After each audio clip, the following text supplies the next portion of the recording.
I talk a lot in these videos about how financial advisors really need to work to be the only game in town. What I mean by that is it's worth the effort that it takes to be the number one best financial advisor in your community. I'm talking about a widely known reputation for being the top financial advisor in town. First of all, what does that even mean? I'll go through it with you in a minute. The second thing is, why should I work hard? If I'm already successful as a financial advisor, I'm above average and clients recognize that, and I'm making a really great income from it, maybe mid to high six-figure income. Why should I put in any effort to be the best in the community? I'll tell you why. I figured this out intuitively, but then I read a book that dialed it all in for me as to why this matters. So I've told my story. If you want to hear my story, you can listen to other videos. But the short version is I spent over a dozen years building this business, built a really bad business model. I was number one top producer nationwide at my firm, but it was really messed up business model. I had 1,242 clients and I was miserable. I was working 80 to 90-hour weeks. I was thinking about leaving the industry. I did what a lot of people in my position do. I hired a really good business coach. I hired a nationally recognized person that most people in the financial advisor community had heard of worldwide. He said some magic words to me that changed everything. It was, Mark, you're doing great for your clients, but you're worn out. You're doing too much. You're doing everything. Why don't you just do a whole lot more, but for a whole lot fewer clients? That comment changed literally everything for me. I sat down and started chatting with clients, affluent, potential, ideal clients. I made it my mission to figure out, what do they want? Not what does the industry think the service should look like, but what do the clients actually want? By the way, what do clients want? What are they willing to pay the most for? I spent a couple of years dialing that in and finally cracked the code. Back to becoming the only game in town.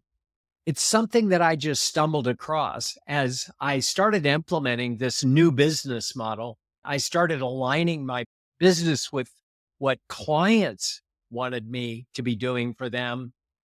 I became the only game in town. So it was somewhat by accident that I came across this, but consider yourself being in my position. You went from an above average advisor after implementing a brand new business model that nobody had ever tried before, at least nobody I could find. I'm just aligning my business precisely with what affluent ideal clients want from a relationship like this. So my reputation grew to become the only game in town. Mark, you're by far the best financial advisor we've ever had in this town. And you keep hearing that over and over. Why did that help? Why do I make such a big deal about it today? To the point where if you're working with me, you are definitely either the best financial advisor in your community or you're committed to becoming the best. But I will not work with an advisor who does not sign off on a commitment to me that they will do the effort to become the best number one top financial advisor in their community. Why is that? After I had built all this and some of the rest of my story where I sold my business, but then I became a partner with the guy that bought my business. He went on a rampage through mergers and acquisitions to go around the US and find aligned businesses of financial advisors that were retiring through acquisition, just started acquiring businesses that would be a good fit to become part of our advisory firm. And that's what we did. Ended up with 11 offices in 9 different states. 3 years into that project, where now I am still a financial advisor, but more for financial advisors that are seeking to sell their business, hopefully to me, if it's a good fit. I came across a book that really defined what I was doing all these years, cleaning up my business model, explaining what the transformation was focused on. In other words, before and after, if you do what my friend Bill Backrack calls the old world to the new world comparison. In the old world, I was an advisor doing these things, investment management, yellow pad financial planning, but above average. What does the new world look like after I changed everything? It was radically different and better. So when I looked at that transformation into that business model, this book called The Star Principle clearly defined what I did and explained to me why my enterprise was so much easier to manage after I'd become the only game in town. The book is called The Star Principle, written by a guy named Richard Koch, who's written other really phenomenal books. But I think this is the best book. This may be the best business book I've ever read, because what he does, he's in mergers and acquisitions. He was part of a big consulting group, but he figured out what he calls the star principles that turn into a star company. So there are 7 principles. I'll run through them real quick. If a company fits the star principles, then he would consider merging or acquiring them. So he did. By following this formula, he became a billionaire. So long story short, he was basically telling his story about how he went from, just a mere multimillionaire into a billionaire. It was through the ability to identify and start purchasing star companies, which follow the star principles. So let me walk through them. You'll see at the end why this really describes what I did intuitively, but in a much more clearly understandable step-by-step fashion. You'll see in the end why it's worth the effort. Number one is the number one principle of the 7 is you have to have a lot of market potential. You have to be operating your business in a market that's growing. I think if you're a retail financial advisor, you're serving individuals and families, business has been great over the last 20 years. Just one metric that I follow very closely is the move of wealth from one generation to the next.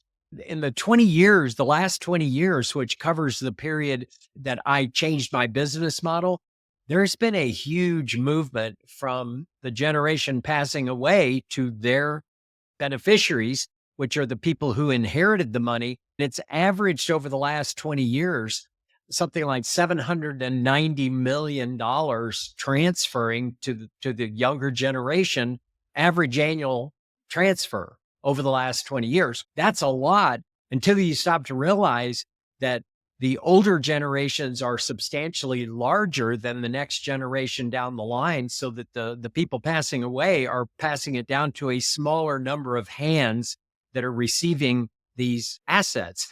And yes, $790 million per year is a nice growing market.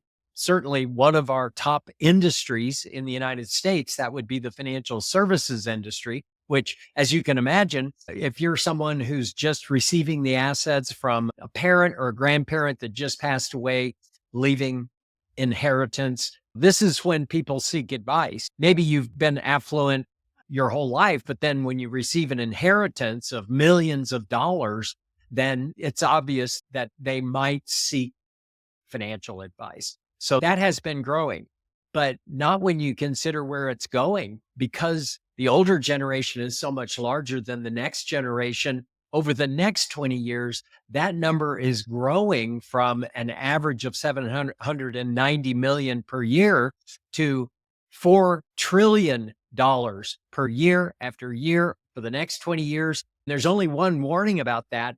It's concentrated in the first 10 years. So the next 10 years is going to be just phenomenal for financial advisors. So high growth market.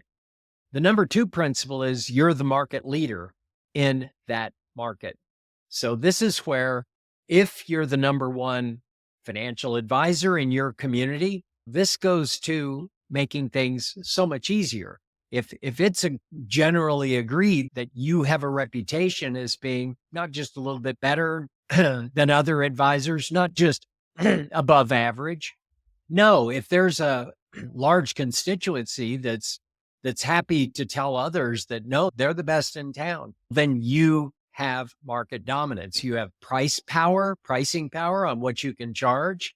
Because you're in a category of one, client acquisition becomes very easy. The second principle is the key one. It's making the effort to become the only game in town. So what are the other principles?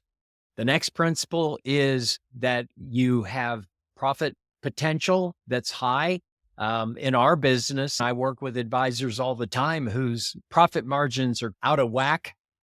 We insist that advisors keep working on their business model, both their revenue and expense part of their P&L, until they're at a minimum of 50% profit margin. So you qualify as a star company, a star advisor, if you're number one in a market where you have a growing market, like we described, you have 50% profit margin. The next principle is you have a simple and compelling value principle. So what would that be? I'll let you decide for that. But what I decided, which is very easy for affluent ideal clients to understand when they're trying to get an idea of what makes me different, the simple and compelling value offer that I recommend is to promise and pledge three things to anyone who becomes a client. It goes like this. I will pledge three outcomes to you. We'll measure success at the end of the year at our annual review. The three things that I pledge to you is you'll always be on track to your goals. There will never be any financial surprises. You'll be making smarter choices with your financial affairs than you ever have in the past. Let me go through those quickly and tell you why I'm happy to make those guarantees. First of all, they're service guarantees. We're not guaranteeing the markets. We're not violating any FINRA guidelines. You're allowed to guarantee or to pledge that you're going to make a commitment to deliver at a certain service level. So how do I guarantee that they'll remain on track to their goals at all times? I clarify it. We're going to have you coming in frequently enough. In our model, we having every client coming in at least once every 4 months. We explain that if you drift off track, which everyone does from time to time, that when you come in, we'll already know that you have drifted off track. We will pledge to you that we'll already have the recommendations to present to you that are required to get you back on track. So my pledge that you're going to always be on track is subject to every few months we come in, we measure success, we make the course corrections, and that's how we can pledge that you'll be on track. So there's some requirements on both sides. We need both spouses present every 4 months for these client progress meetings. That's number one. And that's compelling to clients. They've never heard this before. What do you mean I'll always be on track to my goals? And they're thinking something different than I'm saying. I'm saying that we will be proactive. And that leads to the second pledge. No surprises. How do we pledge that? Or what am I even talking about? I explained to clients that we are so thorough. We are so proactive. We have a team of subject matter experts that pores over our clients' financial affairs and is constantly coming up with ideas to improve your overall financial organization and your financial affairs. As a result, I further pledge, not only will there be no surprises, internally, we make it our commitment that you'll never miss any planning opportunities, that we are so thorough, we are so proactive that anything that could have been taken advantage of through proper planning or above average planning, we will spot it, we will nail it, and you'll take advantage of it. Then the flip side of that coin is if you're so proactive and thorough, you never miss any financial planning opportunities, then it's easy to then pledge there will be no financial surprises that could have been avoided by proper planning. So there's the second outcome. The third outcome that I pledge is that you'll be making better financial decisions, not just on your investments, but across all your financial affairs. That includes major purchases, vehicles, anything that's a significant purchase item, we're going to be involved in that. And it's not me saying that you will be making better decisions on your financial affairs. It'll be you telling me. We will sit down a year from now after you've seen our team deliver at this high level. I pledge you'll be telling me that you're making better decisions in all areas than you ever have before. But those are the three things that I pledge. And by pledging those outcomes, that makes me different. It's a simple value proposition that not every client is looking for this level of financial service, but for those who are, we're the only game in town. We're the only one promising outcomes. The next one is growth alignment. All that means is that my growth of my business is well aligned with the market growth itself. And that means among other things, that your business model is scalable. And I think, honestly, the reason advisors continue working with us is they want to be scalable. They want to be able to have a business that will run as they grow. And they don't want to hear clients saying, wow, back when you were smaller, I used to get better service. No, our model makes the pledge that as you grow, you'll hear the opposite. You'll hear your clients saying, wow, every year I get better and better service from you guys. We really depend on you. We find you indispensable because, Mark, our service is phenomenal from you. We worry that if you weren't in our lives, that we wouldn't be making as good of decisions as we are. So those are the things that you'll hear from clients when your growth is aligned with the market growth, and it's straight up and to the right. The next principle goes right along with your simple and compelling value proposition. It's that you focus on doing just a few things really well. The things that we focus on that we do really well is identifying what the client feels are their significant financial issues. Yes, we do traditional financial planning where my team and we are identifying what we think are the big issues, the big obstacles, the big hurdles that every client might be facing. We have our professional opinion and we address that.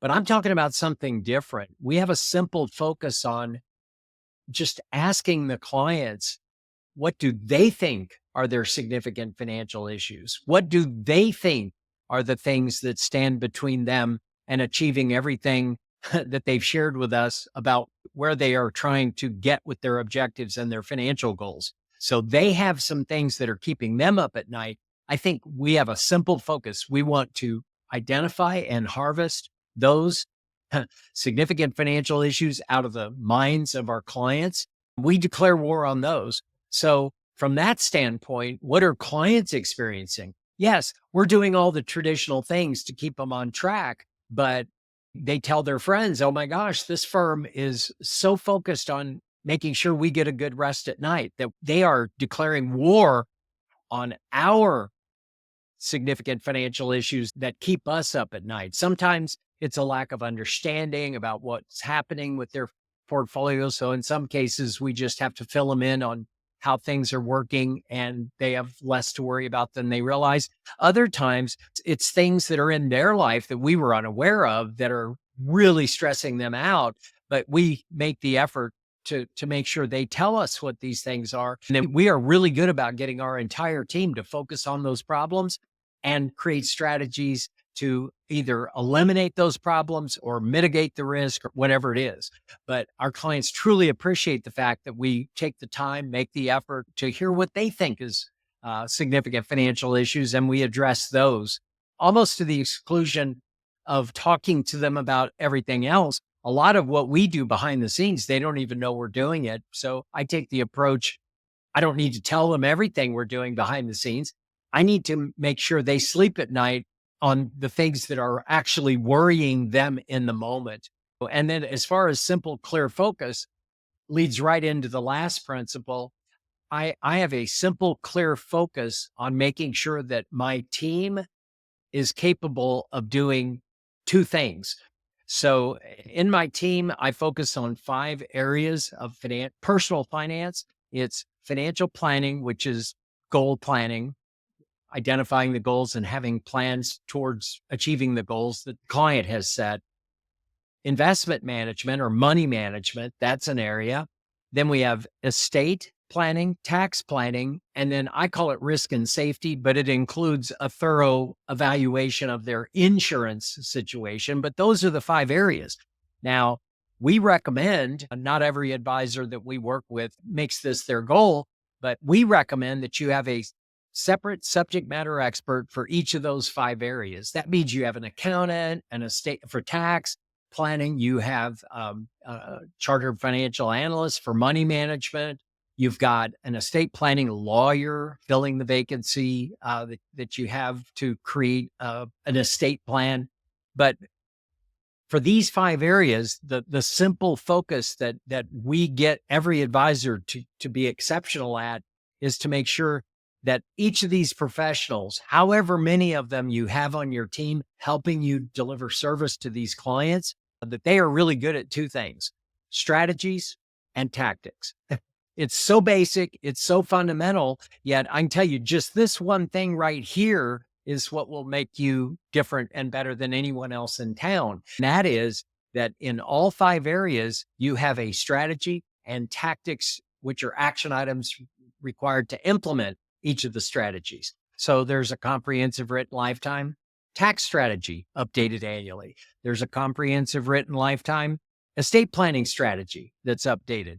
You have a comprehensive written lifetime financial planning strategy, which explains how each of the client's goals are going to be accomplished. And then each of them submit on an annual basis recommendations to either accelerate the clients to their goals that they've set for themselves, or recommendations to improve their overall financial affairs. The simple, clear focus is we don't let anybody onto our team if they don't know how to create strategies and tactics. We're not going to train them. And it's true, there are so many professionals out there. We just don't mess around with, let's say there's a tax attorney. I've had this situation where they have a big reputation in the community. They're known as the best, maybe planning firm in town.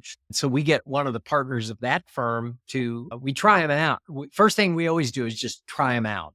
We try out this partner to be an estate planning subject matter expert.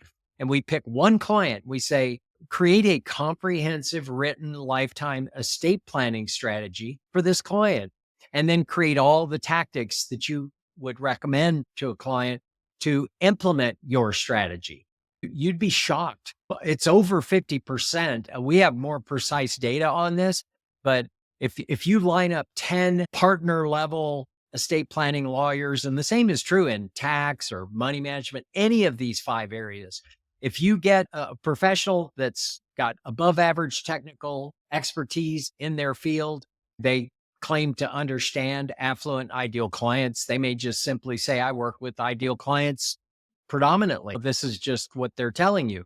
Then if they are unable to create a comprehensive written lifetime estate plan, tax plan, money management plan, whatever they're being asked to do in their narrow field of finance, if they can't do anything as basic as create strategies and tactics that will knock the client's socks off, maybe they aren't the best in town. So we need to keep trying. I'm just saying that it's gotten worse over the last 20 years, but it is for sure that as we are filling these roles, we have to interview more candidates every time that we have to fill a vacancy in one of these 5 areas. And that's because, I don't know how it happened, but these top professionals are either unable or unwilling to create high-level strategies and tactics for affluent ideal clients. I think they've found shortcuts and workarounds in their own firms. I couldn't tell you how they're operating without creating strategies and tactics. I think it's happening in their head, but they don't document it for the client. But whatever it is, the simple focus that we have that we're really good at, and we train our advisor clients this way as well, is you want to make sure that you have all 5 of those areas covered by someone who's able to create high-end strategies and tactics for their narrow field of finance. And that leads into the last one, because the 7th principle is strong management team. What this means is that your firm, as far as what's being delivered to clients, the service that the client feels and appreciates, that if you weren't around, let's say you decided to go on a holiday for 3 months, that your firm would not only continue to operate without you being in the office, you have such a strong management team, everything would keep growing. The STAR principle is you're number one in a growing market, your year over year growth as far as acquiring new revenue is more than 10%. That's a star company. You fit all of these principles. If you're growing more than 10% a year, you've got a strong management team, which means your business is sustainable.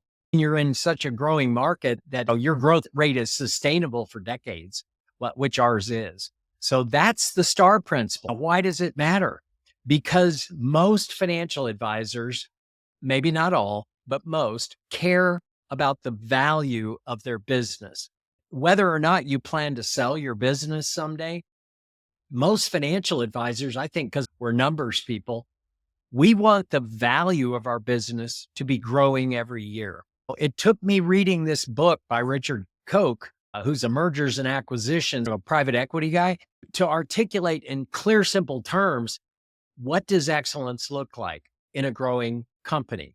You're number one in the market. Matter of fact, so much so, number two is like a distant, far number two from where you are because you're growing faster than anyone else. And you have a management team that delivers exceptional service to the client. How do we know? Because the clients are telling us that. I am going under the principle that most financial advisors want to get the most for their business if they ever were to sell it. And that means a higher multiple or having a plan to get as much for your business as possible if you're going to sell it, or any of the other scenarios. If you have a friend or a child that's going to be taking over this business at some point, you want to hand the keys over into a car that's running extraordinarily well. You want to hand over a world-class race car to whoever takes it next. Let's face it, we're not going to live forever. So the idea of handing something over that you've built that is a star business is, I think, one of the greatest games that I've ever seen in our industry. Now, how I hopped onto this intuitively on my own, I don't know. It's just a blessing that I did. But at least now you can go read the book, The Star Principle from Richard Koch. And if you're a financial advisor, you get to think about, how do I become a star advisor meeting these 7 principles? The reason that it's worth the effort, quite honestly, it's easier. When I was growing my business and I had not become the best in town, I was the number one top producer in my firm nationwide. What does that mean? It just means that I was enough above average, that enough clients noticed that I was enough better than their advisor that they changed their relationship to me. So I was successful even when I was just above average. All I'm saying is that when I became the only game in town, maybe not every client's looking for what services I offer, but if they are, they'll never find any firm in our community that's either willing or able to do what we pledge to you, all of it. The odds of finding another firm, if you're a star advisor, the idea that a potential client could interview 10 advisors and narrow it down to 2 is statistically 0. If you're a star advisor, you're the only game in town and you have pricing power. You can charge any reasonable fee you want because you're worth it. For me, having just stumbled across this when I was younger, it made things easy. You get to that tipping point where it's starting to get around that you're not just a little better than others, you're the best in town. Client acquisition picks up dramatically at that point. It's very, very obvious. So I encourage you to read the book. If you're working with us, you already know all of this because anybody working with us has to pledge that they care about the 3 metrics that matter. And that's client satisfaction, year over year growth of new revenue, and sustainability, which includes building a team so you're not doing everything. I leave you with that. I think that's the best gift I can give to the industry is to try to articulate what I think will really matter most to your clients, but also to you and the value that your business brings to the world and the value you receive when you ultimately someday monetize this business that you've spent so long and so much blood, sweat, and tears building. It should be worth as much as you can get for it. And so, with that, I leave you with this concept and wish you all the best.